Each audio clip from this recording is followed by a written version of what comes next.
Hi, I'm Sue Hillyard, and this presentation is being recorded for EA Zoom meetings. Welcome to my talk on eclipses, planets, and asteroids tell a story. I started with the eclipse seasons as a basis and filled in with pertinent celestial events that flesh out the story of 2020.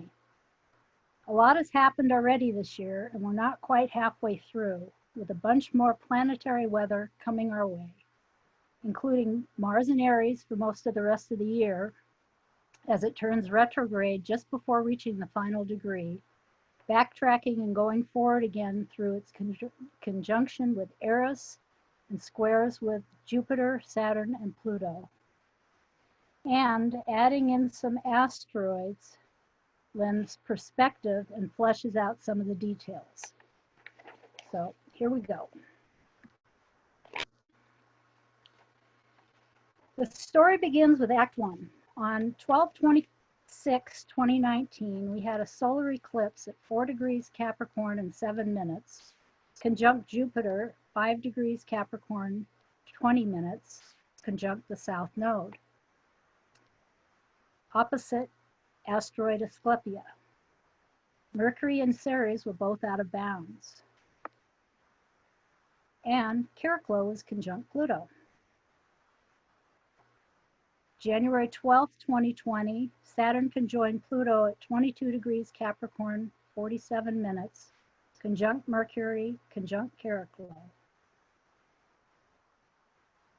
January 26th was the first Pluto-Eris square, and on February 23rd, Ahmad Arbery was killed jogging in Georgia. March 13th, Breonna Taylor was killed sleeping in her own bed on a no-knock warrant in Kentucky. On March 24th, we had a new moon at 4 degrees Aries, 12 minutes, conjunct Chiron at 5 degrees Aries, 17 minutes, square the nodes. At that point, we had 414,000 COVID-19 cases worldwide. 70,000 of them were in the US. By April 2nd, when Venus started out of bounds, there were 1 million worldwide COVID cases, 211,000 in the US. The next day, Mercury conjoined Neptune and asteroid Coronis, all opposite asteroid McDonald. On 4/4 was the first Jupiter-Pluto conjunction with Pallas, Abundantia, and Taura. Then Venus conjoined Vesta at 9 degrees Gemini, 15 minutes. Asteroid George turned retrograde at 10 degrees Capricorn, 5 minutes. Venus stationed retrograde, 21 degrees Gemini, 50 minutes. Mercury started out of bounds. And then on May 25th, George Floyd was killed in Minneapolis. Mercury was conjunct Vesta and Chaos. Demonstrations erupt. 2 days later, Mercury was conjunct the North Node. June 1st, Venus ended out of bounds, and by this point, we had 6.2 million worldwide COVID cases, 1.8 million of which were in the United States. Then Mercury ended its out of bounds, and on June 14th, this past weekend, we had the second Pluto square Eris.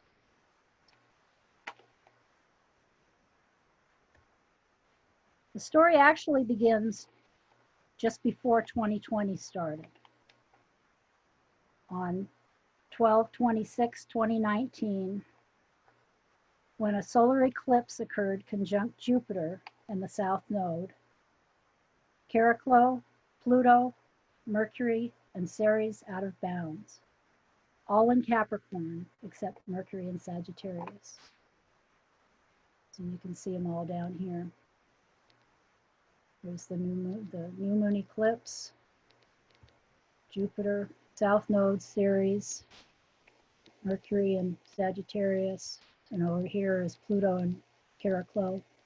And over here you can see that Mercury was and Ceres both were out of bound in south declination.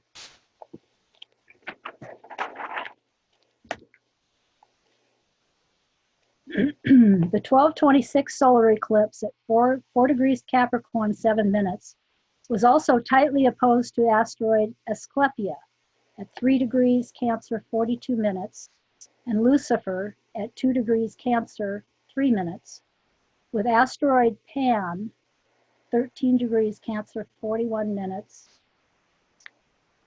in the 10th house, widely conjunct the midheaven.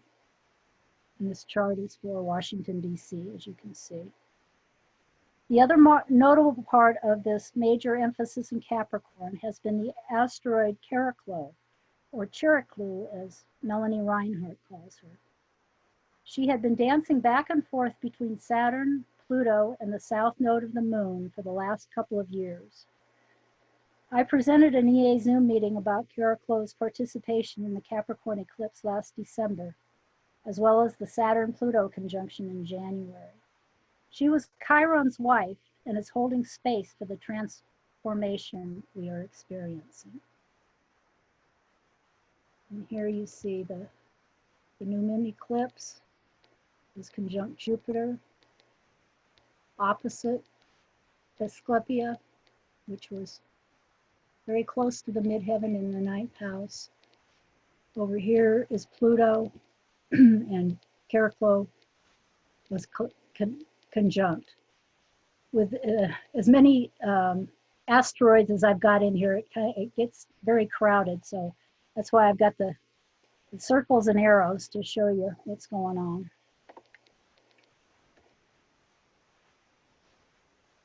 A 9th house journey for the U.S. begins on 1/12/2020.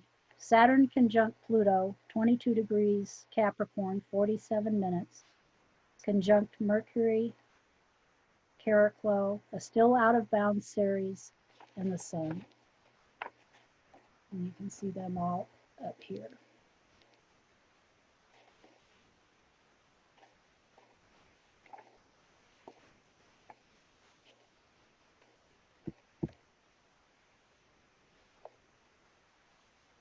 (126). Here's the first Pluto square Eris at 23 degrees Capricorn and Aries, with Ceres still out of bounds in south declination, depicting a dive into the depths of the impending epic health crisis that is beginning to unfold at this point. Let's see, right here is Eris and square Pluto right here. And Ceres still out of bounds, way out of bounds in south declination. This chart is a snapshot in time that I had presented in our EA Zoom panel as the pandemic escalated and we were trying to get a handle on what was happening. This was the new moon in Aries 3 months ago. Halfway between eclipse seasons, on 3/24/2020, the new moon was conjunct Chiron and black moon Lilith and square the moon's nodes, indicating a health crisis was occurring. The astrological story gets way more interesting when we add in some asteroids, including Pan, Pandora, and Panacea, which all have the same root as pandemic, along with a number of other asteroids including Hygeia, Atlantis, Chaos, and Lucifer. Among other things, Atlantis signifies hubris, which speaks to the initial reaction here in the US. Pan is square Neptune, indicating the elusive nature of identifying the disease and confusion surrounding the response. Then, opposite them in Sagittarius, we have Isis, Hecate, Mnemosyne, Hybris, which also speaks of hubris, Lilith, Osiris, and Horus. At that point, we hadn't started using the Coronis asteroid, but I've added it for you to see where it was at that point. In Pisces, between Mercury and Neptune, yet another indication of elusiveness. And here's Coronis right here, in between Mercury and Neptune. The previous new moon eclipse at 4 degrees Capricorn on 12/25/19 was conjunct the South Node and exactly square to this April new moon. And I've indicated here where it was, right in there.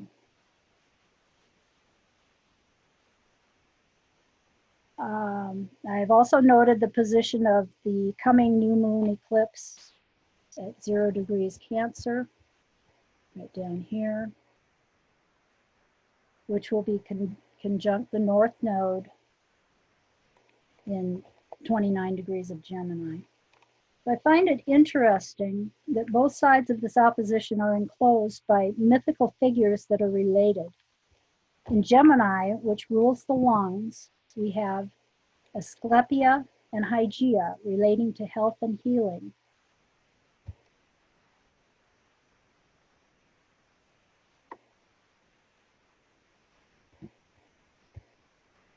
Hygeia here, Asclepia here. Actually, Asclepia was in Cancer. And the surrounding Atlantis, Pan, Pandora, Chaos, Lucifer, all in Gemini.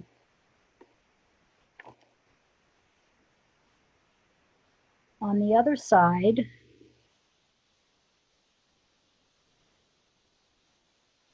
in Sagittarius, are Isis, Osiris, and Horus, flanking Mnemosyne, which is memory, Lilith, and Hecate, reminding, guiding, and leading us through the dark. Isis, Osiris, and Horus, Mnemosyne, Hecate, Ibris, and Lilith. Asclepia is a symbol of resurrection, revival, and a miraculous comeback. From JessicaAdams.com, she says, Asclepia, as we've seen, was the miracle worker who could save you from the plague or pull you back from the point of no return. His daughter, Hygeia, whose asteroid was found in the year they made breakthroughs with cholera, is about prevention, not cure. And we get the word hygiene from her. Her sister, Panacea, is about remedies, cures, and solutions with an ethical or moral component. And as an aside, and perhaps a bit of foreshadowing, Asteroid George is conjunct Asteroid Lilith and the South Node, all in Capricorn. There's George up here, hiding in between Lilith and Osiris.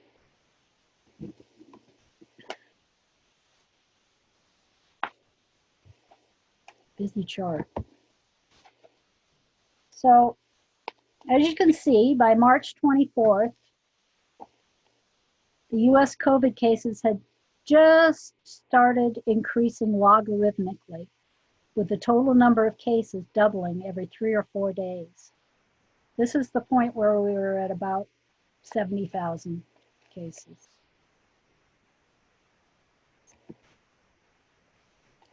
On April 2nd, Venus had started its journey out of bounds. Now, out of bounds planets have a Uranian flavor, eliciting unusual responses and events that are out of the ordinary. The next day, Mercury conjoined Neptune, conjunct Coronis, all opposite McDonalda, an asteroid that astrologer Smiliana Gavrancic connects with COVID-19. On April 4th, 9 days after the Aries new moon, the first Jupiter-Pluto conjunction occurred with Pallas, conjunct asteroids Abundantia and Toro,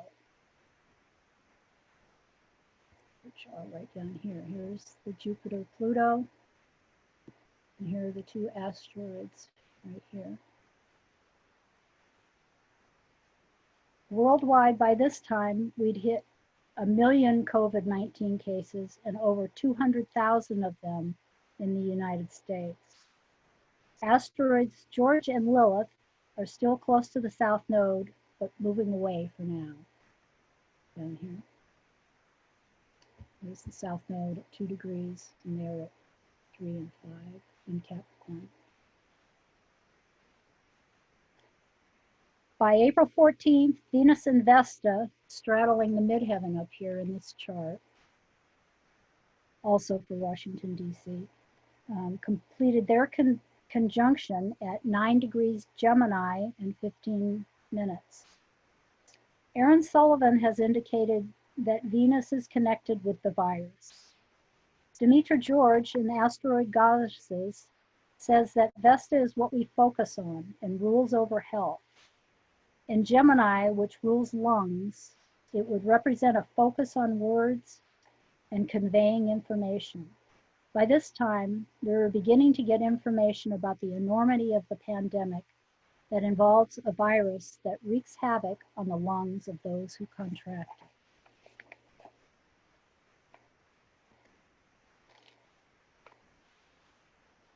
On May 7th, asteroid George went retrograde at 10 degrees Capricorn in 5 minutes. On the 12th of May, Venus turned retrograde at 21 degrees Gemini, 50 minutes. On the 15th of May, Mercury, which rules Gemini, started its journey out of bounds. And as you can see over here, not only Mercury, but also Venus and the Moon, all three were out of bounds. On May 25th, George Floyd was killed in Minneapolis. Mercury conjunct Vesta and chaos. The focus turned to rage over racial injustice, and demonstrations erupted. 2 days later, on the 27th, Mercury conjoined the North Node. You can see here's Mercury, asteroid chaos, and the North Node. People started speaking out about the injustices, how we can move forward to evolve, and how we heal from the inequalities of the past. June 1st, Venus ends its out-of-bounds sojourn, now with 6.2 million worldwide COVID cases, 1.8 million of them in the US. June 9th, Mercury ended out of bounds. On June 14th, for the second time, Pluto squared Eris at 24 degrees Capricorn and Aries. And here we are. So here's the Eris-Pluto square right here. And this is where asteroid George was.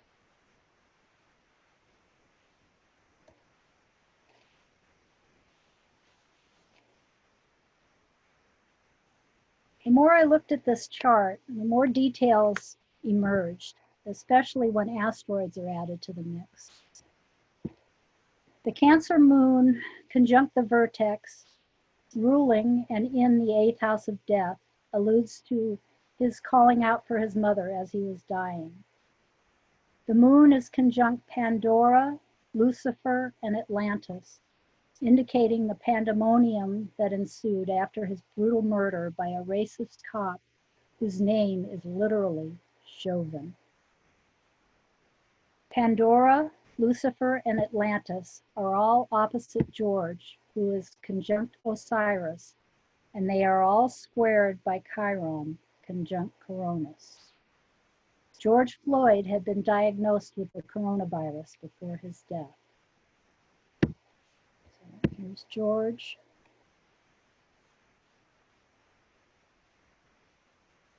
opposite over here.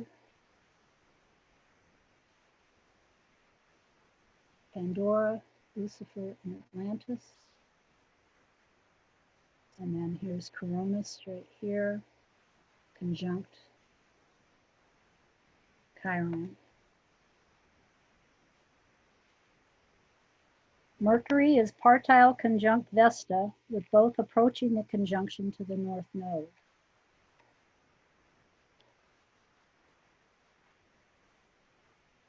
Adding to this part of the story are Chaos and Hygeia, also conjunct Mercury and Vesta, all in Gemini, describing the furor that has ensued in the weeks since his death. So here's Chaos and Hygeia, and here's Mercury and the North Node and Vesta.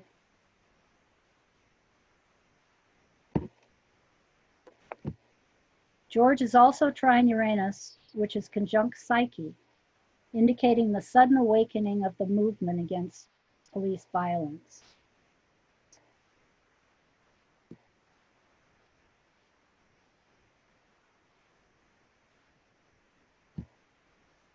The underlying vibration of this event relates to the Pluto-Eris square that exacts 3 times this year, the second of which was just this past weekend, and speaks to the eruption of rage over lifetimes of discrimination and racism. Venus will turn direct on June 24th at 5 degrees Gemini and 20 minutes, within minutes of the sun of this event chart. There's the sun right here, and this is where Venus will turn direct. Hopefully, this is indicating something of value coming out of this heartbreaking situation. While George is retrograde, he'll move back into a conjunction with the South Node, drawing events from the past into the present for healing. And once direct, George will be traveling through a whole lot of Sagittarius and Capricorn energy. There will be 2 eclipses, and then he will eventually move into Aquarius and form a square with Uranus in December of this year, in the lead up to the Jupiter-Saturn conjunction on the solstice. So let me stop now and see if anybody has any questions or comments.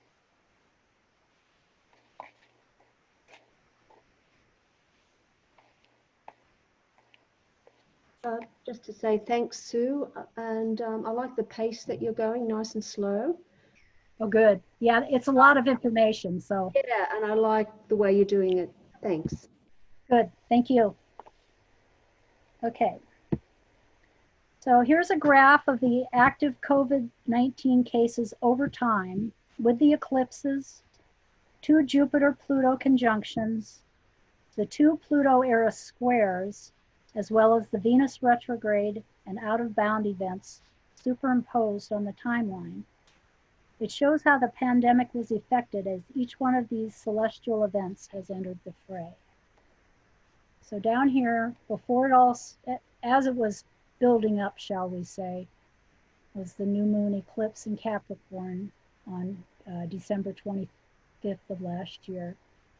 And then in January, we had the Pluto square Eris. Here is the new moon in Aries that was square the nodes and conjunct Chiron as the cases were starting to increase. Then Venus started her out of bounds. Jupiter was conjunct Pluto. Here I noted that the Venus retrograde shadow began, and here is where she went retrograde.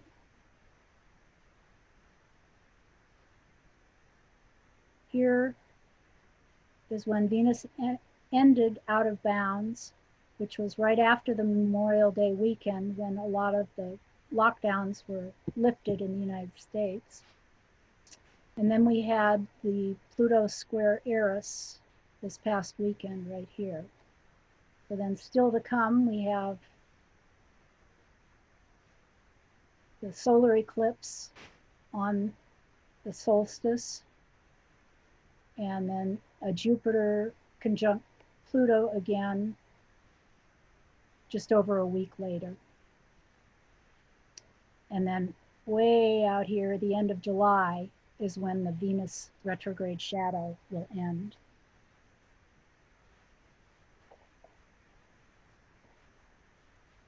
Here's just a little snapshot of the yahoo.com headlines over this past weekend, kind of summing up where we are now.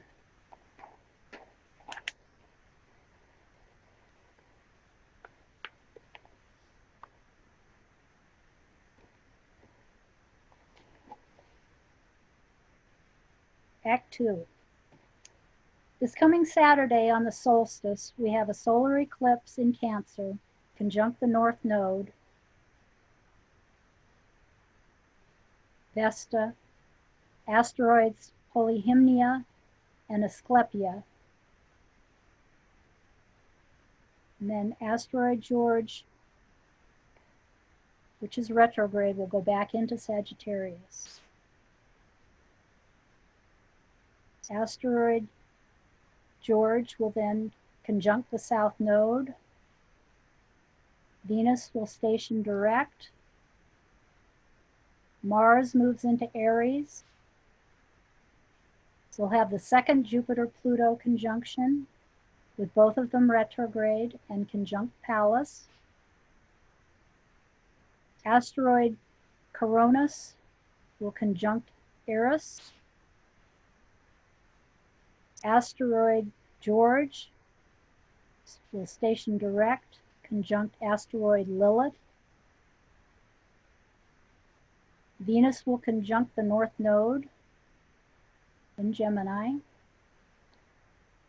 Asteroid Chaos also will conjunct the North Node. And then on August 17th is the first Mars-Eris conjunction in Aries. It will be trine the Sun conjunct Mercury in Leo, and those will both be trine the South Node in Sagittarius.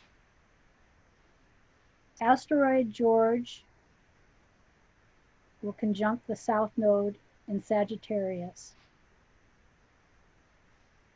Mars will station retrograde in Aries. And on 9/11, asteroid California will oppose Pluto retrograde.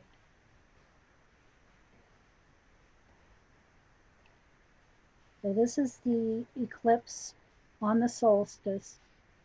A very potent new moon solar eclipse at 0 degrees Cancer, 21 minutes, conjunct the North Node at 29 Gemini and 7, conjunct Vesta, asteroids Polyhymnia and Asclepia, and exactly opposite asteroid George retrograde at 0 degrees Capricorn and 8 minutes.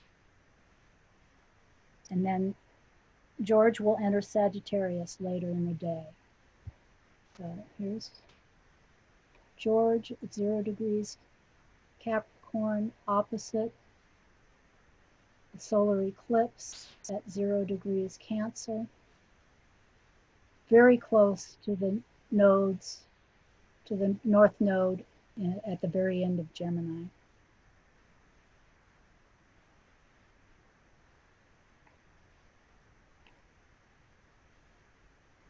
And then on June 23rd, asteroid George retrograde will conjunct the South Node at 29 degrees Sagittarius, very near the galactic center.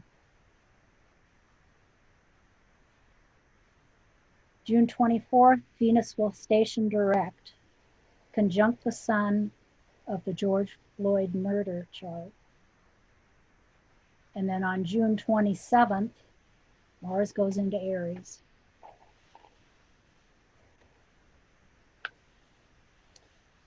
I've spoken about the paths of eclipses between 2017 and 2024 in previous EA Zoom videos.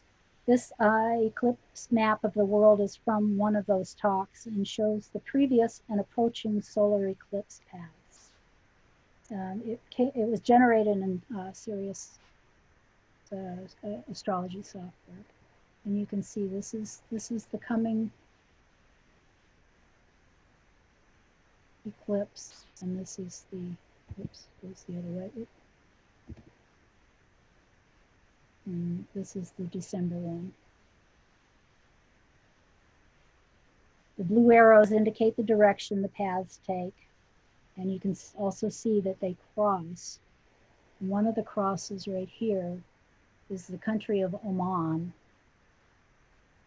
And Oman's former sultan died on the lunar eclipse of January 10th, 2020, after a 50-year reign. This past weekend, a news report states that the Omani government has decided to postpone the resumption of international and domestic flights over COVID concerns. It also decided to lock down the largest city in the country in order to control the rate of infection in the area. And India Times reports more than 12,000 new COVID-19 cases in their country for the second straight day, with infections continuing to surge in several states. Train services were suspended at Delhi's station as platforms were reserved for deployment of isolation coaches for coronavirus patients. And India is right in here. Also located within these eclipse paths are Thailand, Malaysia, and Vietnam, which have reported relatively low COVID numbers so far.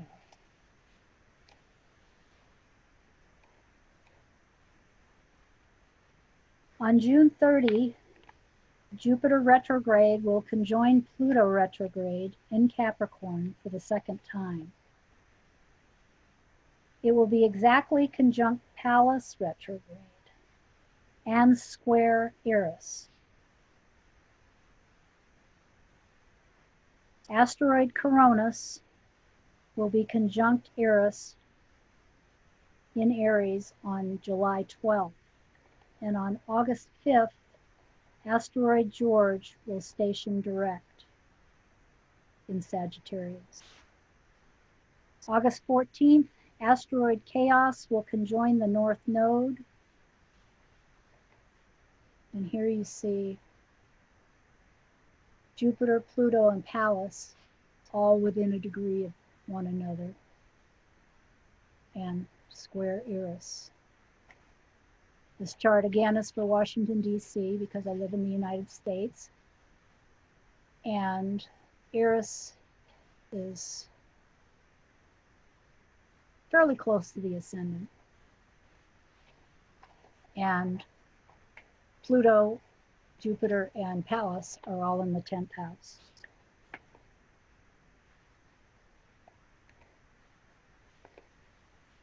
August 17th is the first Mars-Eris conjunction at 24 degrees Aries 29, with Eris retrograde, and will still be within a degree and a half of her square to Pluto.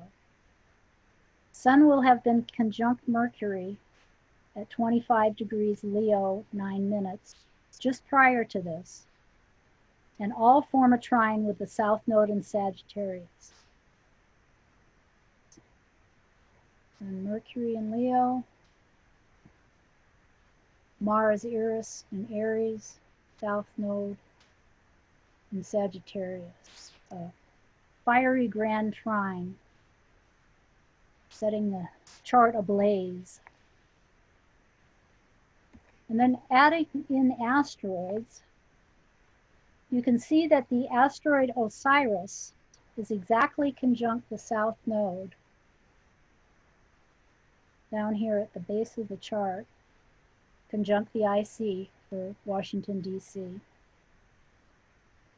To me, Osiris's energy sounds similar to that of Pluto, involving topics like regeneration, individuation, destruction, death, and rebirth.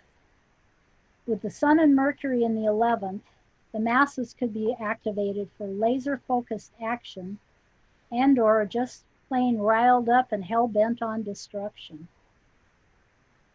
On September 8th, asteroid George will be conjunct the South Node at 25 degrees Sagittarius, 11 minutes. You can see him in this chart, also near the IC and the South Node, at this point retrograde in Sagittarius. He turns direct on August 5th at 20 degrees Sagittarius, 6 minutes. Conjunct asteroid Lilith at 20 degrees Sagittarius, 13 minutes. That same day, Venus will be conjunct the North Node at 28 degrees Gemini, 13 minutes. Mars turns retrograde at 28 degrees Aries, 9 minutes on September 9th. And 2 days later, on 9/11, asteroid California at 22 degrees Cancer, 37 will be opposite Pluto retrograde, suggesting that the state may be involved in this unfolding story. Okay, I'll stop again and ask, does anybody have any comments or questions?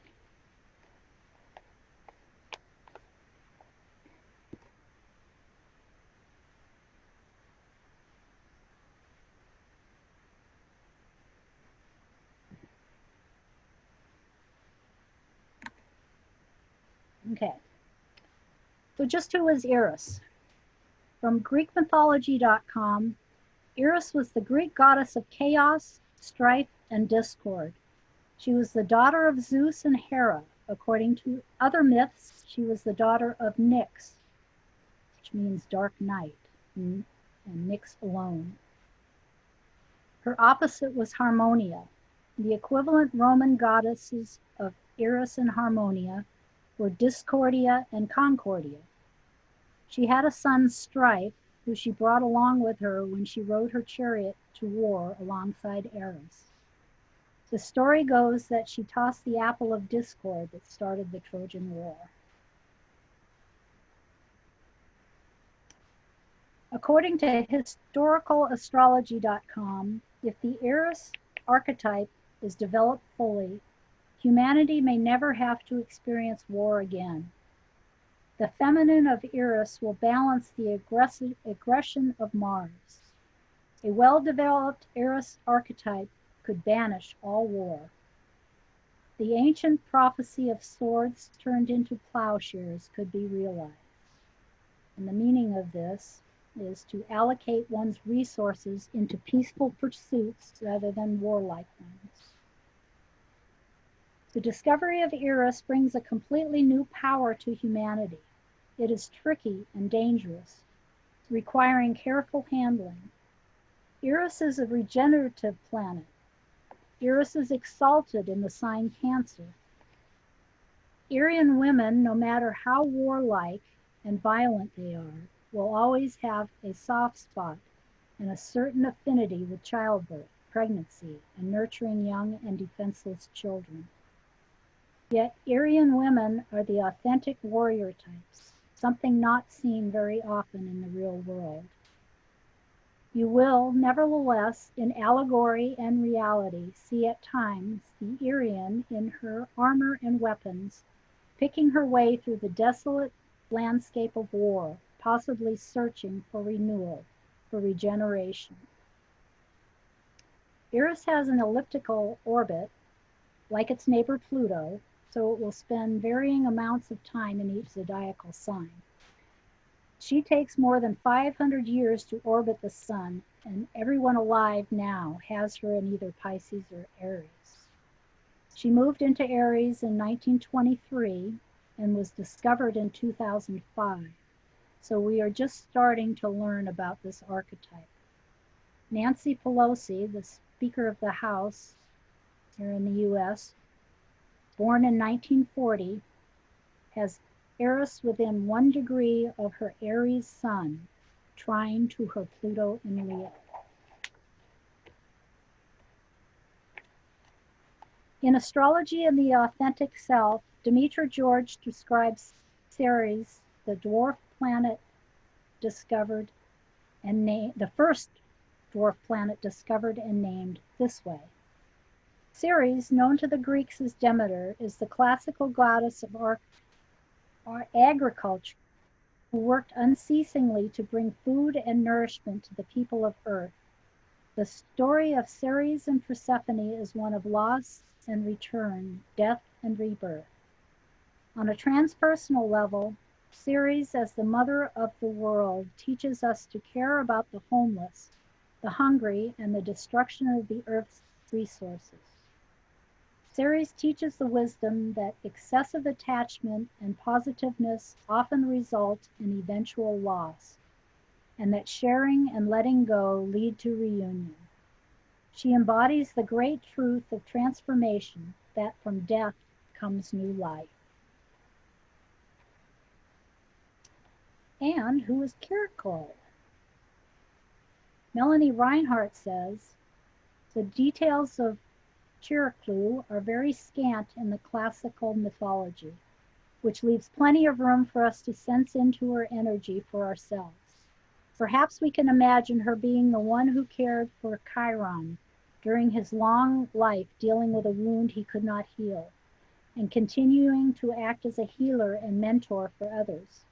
Eventually, his fate resolved, and when he changed places with Prometheus. And Chiron was immortalized in the constellation of Centaurus. We are not told what became of Chiriclu. Did she return to being a water nymph as her life had begun? Did she join Chiron in his celestial home? Does she live on as an eternal helper in another dimension?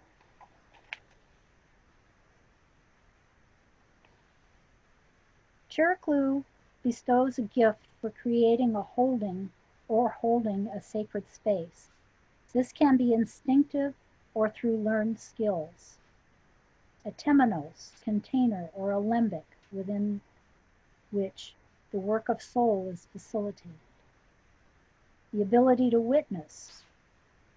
With Chiriclu strong in a horoscope, we find people doing the often invisible work of caring for those who are in transition, being born, giving birth, dealing with illness, or dying. Chiriclu is a midwife, literally as in physical birth and death, or metaphorically when we die to an old identity or way of life. Mark Andrew Holmes writes that asteroid number 10199, Chiriclu, is one of the Centaur class of outer system asteroids whose orbits cross the orbits of the gas giants. Chiriclu is between Saturn and Uranus. It has an astrological year of 62 years, 255 days. It was discovered on February 15, 1997 at 6 degrees Leo and 3 minutes at Kitt Peak Observatory in Arizona, and is named for a nymph or minor goddess of Greco-Roman mythology, a daughter of Apollo who was the wife and the wise centaur of the wise centaur Chiron, and the mother of his daughter Okirhal.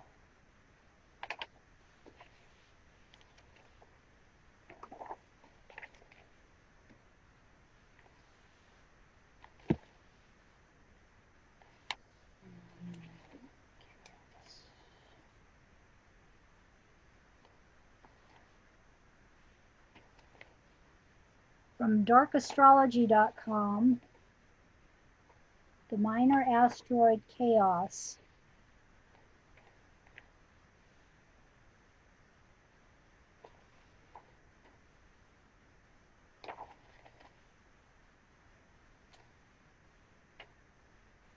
The ancient Greek meaning for chaos was emptiness, vast, void, chasm, abyss, from the verb which meant gape, be wide open. Chaos represents the time when the heaven was ripped from the earth and we were left with a gap. The struggle could be the fighting of the demons that come through the gap and that are blocking the blissful feeling of oneness. Our endless battle with the serpent keeps us trapped in the illusion of separateness and duality. Chaos is not describing the demon itself, just the processes of becoming whole again. Chaos in your chart will show you where you have to fight your most difficult battle. It could be your greatest temptation or addiction, and it will be the one thing that gets you every time. You will have to fight this battle again and again until you build enough willpower to see this demon off once and for all. And Hecate is asteroid number 100. According to ancient.eu, Hecate is a goddess of Greek mythology who is capable of both good and evil. She was especially associated with witchcraft, magic, the moon, doorways, and creatures of the night, such as hellhounds and ghosts. She is often depicted carrying a torch to remind of her connection with the night, and in sculpture with 3 faces, representing her role as the guardian of Crossroads. And Leo Whitehorse says that whilst Hecate rules the dark of night, she is also the torchbearer.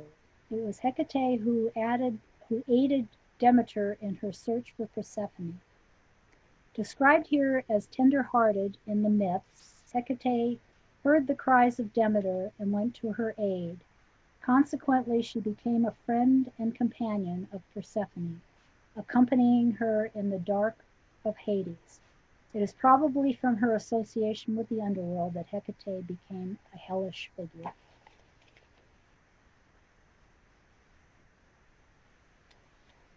So a few words about some of the other asteroids I've mentioned so far, and some of them I'll discuss in a little bit more detail in a bit.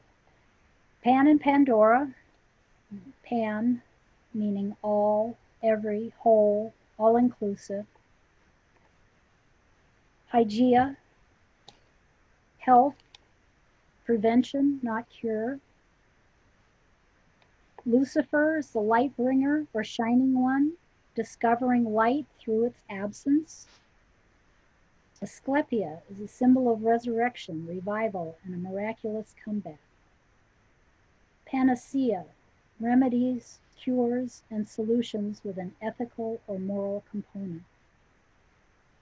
Abundantia, divine personification of abundance and prosperity. Isis, the synthesizer of love and wisdom from our experiences. Osiris, fertility, regeneration, individuation, destruction, death, and rebirth. Horus, the sky god, also known as war god, hunter's god, god of kingship. Hecate, goddess of crossroads, magic, the night, moon, and necromancy.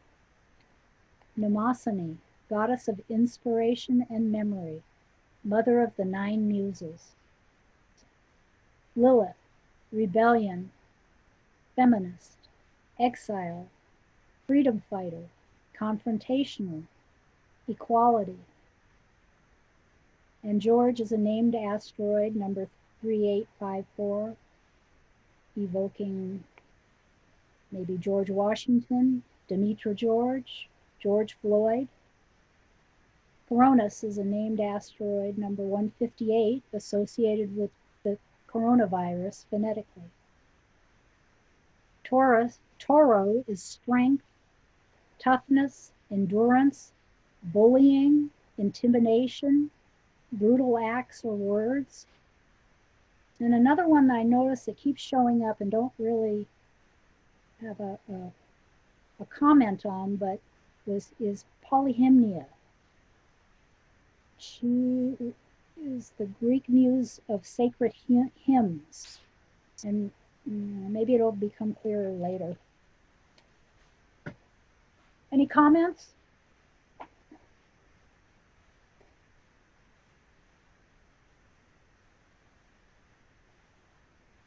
only that it's great to see this list and to learn about a few new ones. So thanks for that. Sure. Yeah, it's fun. There's so many of them. And the software I use, you have to choose only, I don't know, like 60 of them. Did you pick these because they were aspecting key planets or anything, or? They're ones that I just heard about, and I thought, well, I want to look and see where they are. I want to watch them. Is basically what it was. And so I've developed the list over time. I add some in, and because I can only have a limited amount, if I want to add more, I'm at the limit now. So if I want to add more, I have to take, I have to take one or two out. Right. No, they're great. I love it. Thank you. Well, thanks. Okay, Act 3, the grand finale. October 3rd will be the second Mars retrograde conjunct Eris retrograde with Hybris conjunct Isis.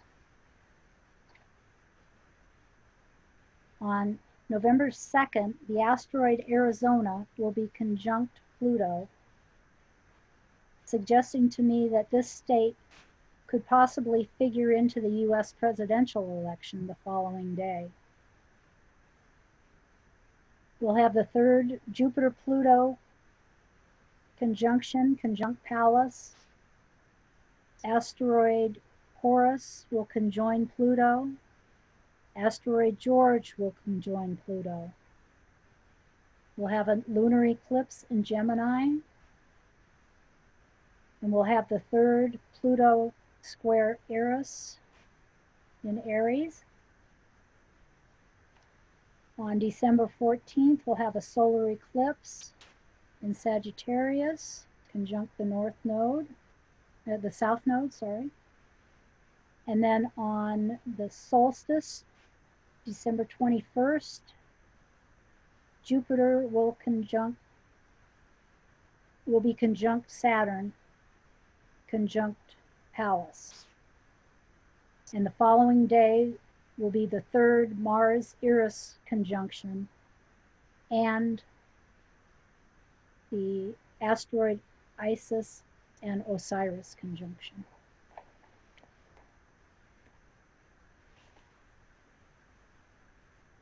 Here's the second Mars retrograde conjunct Eris retrograde at 24 degrees Aries and 8 minutes. The south node is conjunct asteroid Hybris and asteroid Isis. So this is Isis. This is Hybris. Speaking of hubris. And then a few days later, asteroid Psyche will conjoin the north node, bringing lessons of trust, love, passion, betrayal, and jealousy.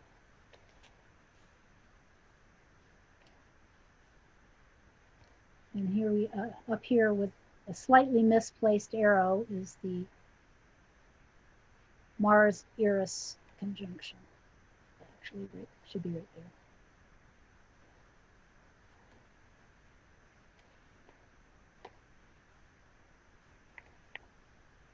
November 12th is the third Jupiter-Pluto conjunction at 22 degrees Capricorn, 52 minutes, conjunct Pallas, with asteroids Horus and George. Asteroid Psyche is conjunct the south node, uncovering who we are, why we act as we do, and what love means to us. November 15th, asteroid Horus will be conjunct Pluto. And on November 17th, asteroid George will conjoin Pluto. So here we have Horus, George, and Jupiter, and Pluto, and Psyche over here.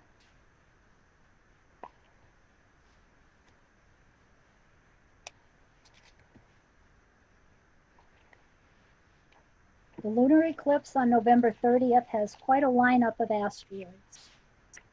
Pallas is right between Jupiter and Saturn, escorting them up to their conjunction, accompanied by Osiris, Chariklo, Horus, George, and Hermes too, to tell the story.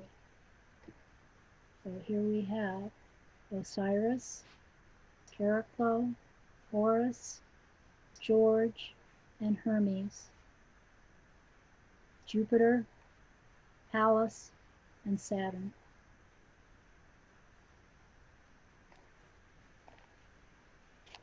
And this is the eclipse over here. I didn't even mark it, but right here.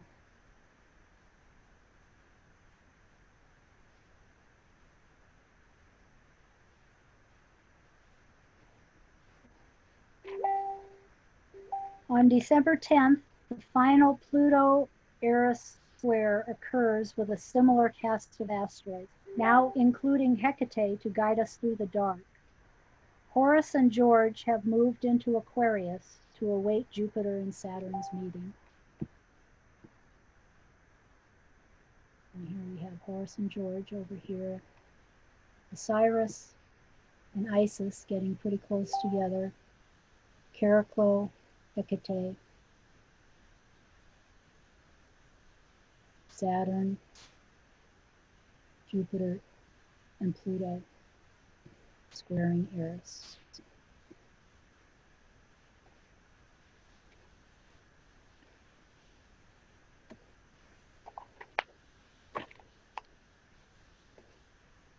Mercury goes out of bounds the day before the solar eclipse on December 14th, conjunct the south node.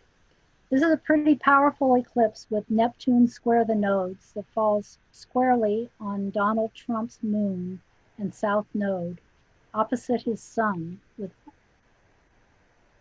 almost exactly his nodal axis.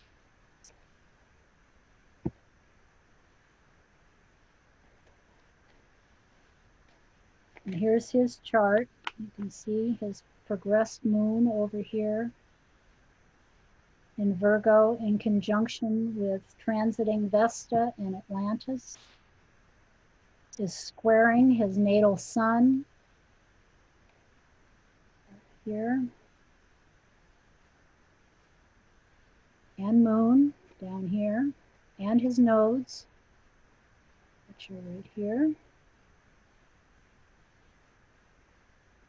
and is being squared by the transiting eclipse on his moon. So the eclipse is here, his moon is here. Transiting Vesta and Atlantis, as well as his progressed moon, are all heading towards an opposition to his natal and progressed chaos. So all of these guys are heading toward natal chaos and eventually a square to transiting chaos. Speculation has been put forward that if he wins, his abuses of power will escalate even more. And if he loses, he will fight tooth and nail to stay in office. Either way, it looks like a wild ride.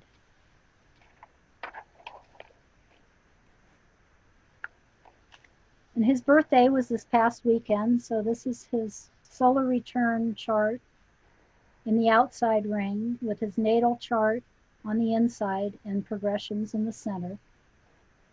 Progressed Atlantis is conjunct his progressed sun. Not far from his ascendant.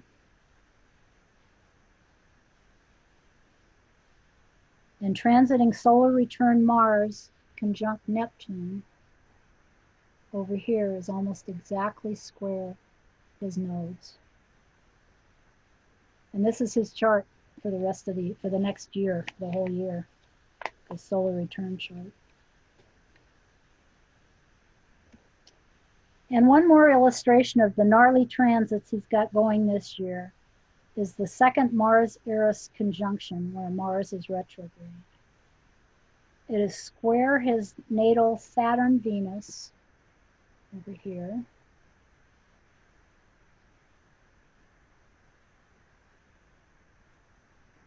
Opposite his progressed Jupiter down here. And square transiting Saturn. Now, as the President of the United States, this chart is sometimes said to signify what's going on in the country. The chart of the ruler shows what's going on in the country. So, wow. And then on the winter solstice here in the Northern Hemisphere, 6 months from now, we arrive at the much anticipated Jupiter-Saturn Great Conjunction. These two meet up every 20 years, and for the last 200 years, the meeting has been in Earth signs. And for the next 200 years, they will be in the air element. Toward the end of the 200-year cycle, there is one conjunction as a sort of preview in the element that follows. Then 20 years later is the last conjunction in the element of the preceding 200 years. In 1980, we had our preview of the air element with the Jupiter-Saturn conjunction occurring in Libra. The one in 2000 was in Taurus, and now this one is in Aquarius. In 2040, it will be in Libra again, then Gemini, Aquarius, and back to Libra in the year 2100. Now, adding the asteroids, you see the great conjunction is with Pallas, 4 degrees Aquarius 30, and asteroids Isis and Osiris. So here's the great conjunction right here. Sue? Linda? This is a good opportunity to ask you a question from Fanny in our Facebook Live audience. She'd like to know, what does it mean when Isis and Osiris are together? I'm actually going to talk about that in a few minutes. Okay, great. So here we have Isis, Osiris, and their son Horus. The following day, on the 22nd of December, Mars is conjunct Eris retrograde at 23 degrees Aries 29 for the third and final time, and asteroid Isis is conjunct asteroid Osiris at 4 degrees Aquarius and 53 minutes. 3 cycles complete within these 2 days and begin anew. And Phaeton up here is conjunct the midheaven, suggesting feeling out of control or over one's head.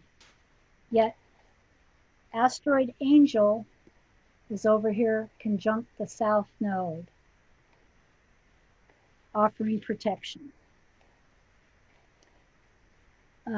So let's look at a little more at a few final asteroids to complete the picture.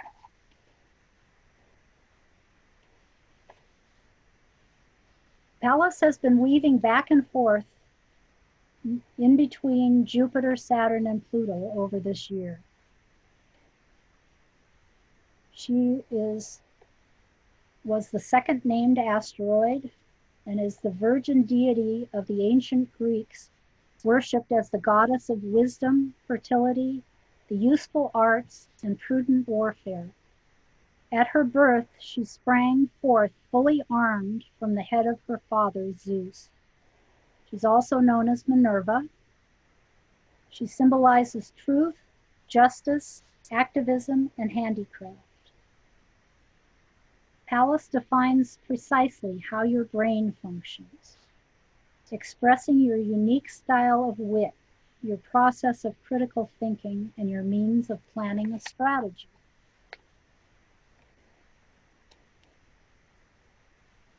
Psyche, number 16, from an article on Llewellyn.com.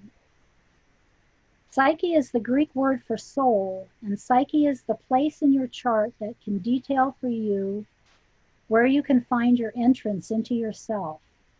Psyche also represents psychology and is involved with the discipline of the study of the mind. Psyche encompasses the soul, the mind, and the self. The ancient Greek mythological saga of Psyche has formed the basis of numerous fairy tales and folk stories, including Beauty and the Beast. The elements of Psyche's life are trust, love, passion, betrayal, and jealousy. Beyond that, we can learn from Psyche the uncovering of who we are, why we act as we do, and what love means to us.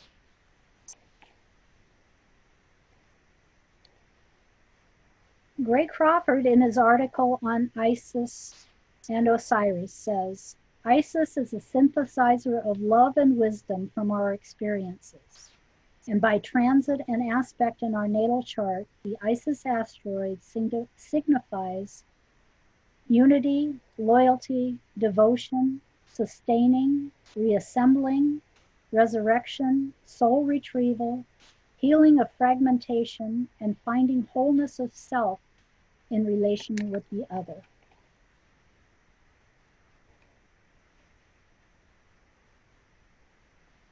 Gray also stated the Osiris archetype involves themes of becoming, fertility, regeneration, individuation, destruction, death, and rebirth.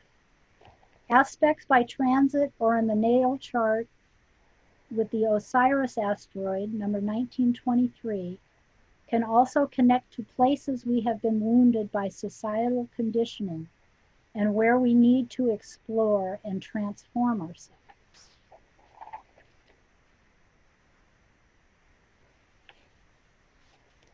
Horus, number 1924, from the EgyptianGods.org.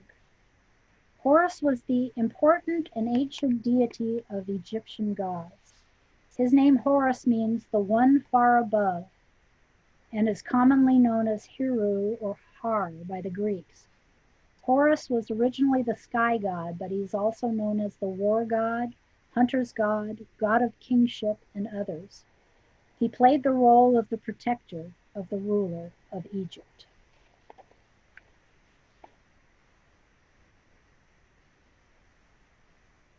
Isis and Osiris meet up about every 2 years. It doesn't appear that they're ever more than a couple of signs from one another, and it's not that one laps the other. They take turns lagging back and then catching up to the other one, and since 2007 have conjoined in either Leo or Aquarius. This is from an article Gray Crawford wrote when they met in Leo in 2015. Their last conjunction was on November 1st of 2018 at 25 Leo 36. And it was Osiris that caught up. This time it's Isis. What he says is, with the recent conjunction of Isis and Osiris occurring in Leo, we receive guidance that courage and loyalty will be of vital importance in our journey ahead. Loyalty to the pursuit of our own creative actualization in the face of societal limitations and oppressive conditions. Isis does not call for us to be perfect, but rather to embrace our flawed humanity and live from as authentic a place as possible, full of love for the life we are living and the beloved we hold dear to our hearts.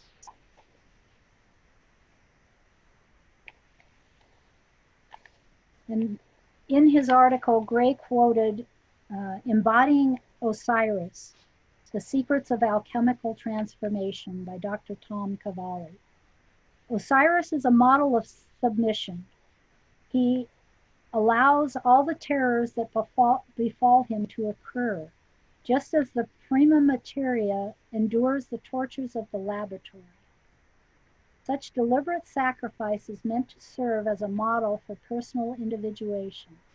It justifies all the pain we daily suffer in order to transcend this world and leave it wiser and more enlightened. Submission and trust in this process allow love to enter the vessel. We are then embraced by the mother and taken into her arms. Her only aim is that we bring something new and unique into the world. He also says that Osiris has strong association with Scorpio and Taurus. Gaining mastery of unconscious forces, Scorpio, that can be utilized as an inner resource, Taurus. And then he says, as that Dr. Cavalli wrote, Osiris then is the archetypal energy activating the unconscious so that it is not only a repository of memory, but also an incredible resource in everyday life.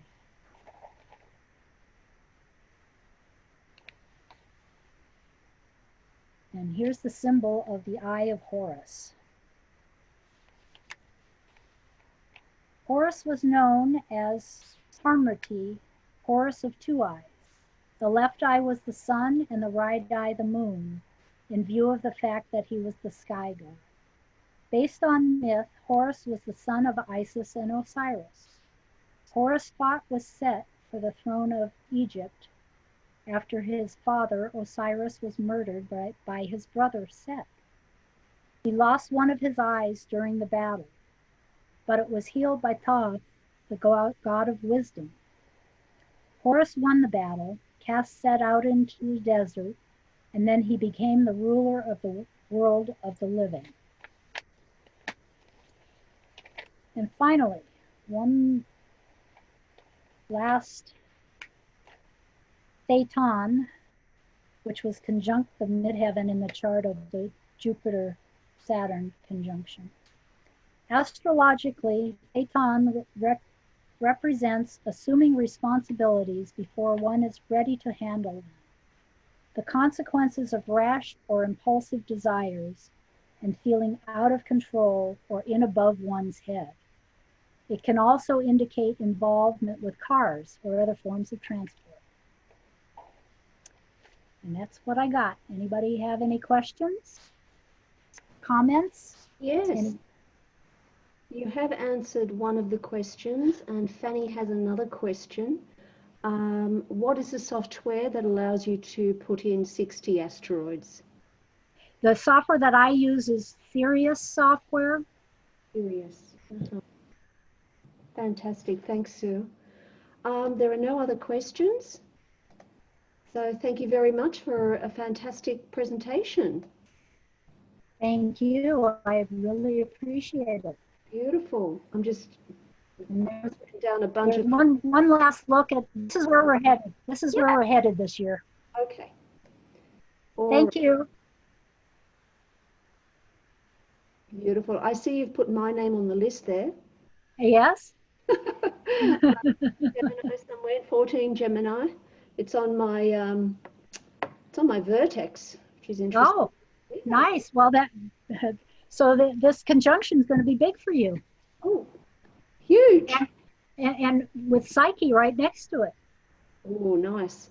Anyway, I've written down a bunch of asteroids, and I'm going to go check them in my chart right now. I want to see where Isis and Osiris is, and Chaos. And they can also be found on TrueNode.com. Oh, yes, of course. Yes, that's a nice, quick way to do it as well. Yeah, you can get a list of them that way. I totally forgot I was going to put a slide in to show you how to do it.